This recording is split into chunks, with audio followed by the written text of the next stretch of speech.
where they fail to design a proper hairline. Remember, hairline is a combination of several coordinates.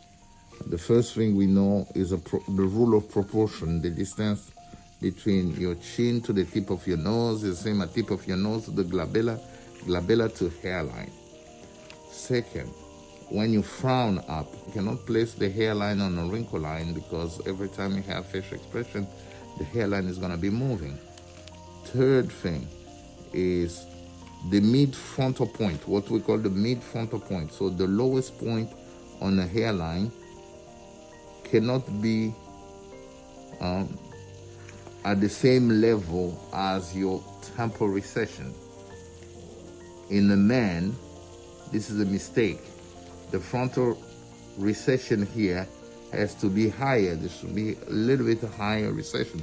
So here what we're doing, we did those first session where we remove some of the hair to create that frontal recession, because the patient feel like every time he's been told that he's wearing a wig, because the hairline is just not natural.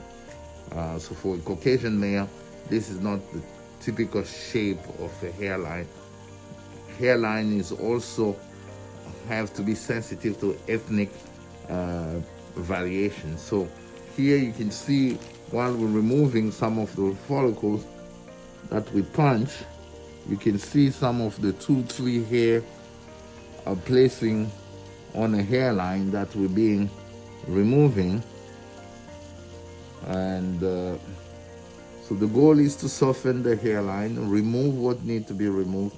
At another stage, come and rebuild the proper hairline following all the rules.